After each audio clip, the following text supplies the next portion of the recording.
Ha, biroz ustunlik bor Ispaniyada. Ayniqsa Gollandiyaning so'nggi natijasini hisobga olsak, ular o'z maydonida o'ynayapti.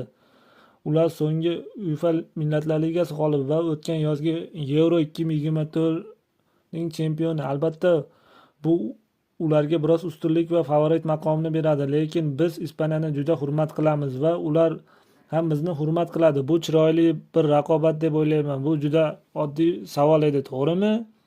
Endi Pedri haqida gapiradigan bo'lsak, men faqat 2 marta mashg'ulotda ishtirok etishim bilan u qanday ajoyib futbolchi ekanini anglab yetdim. O'sha paytda u atigi 17-18 yoshda edi.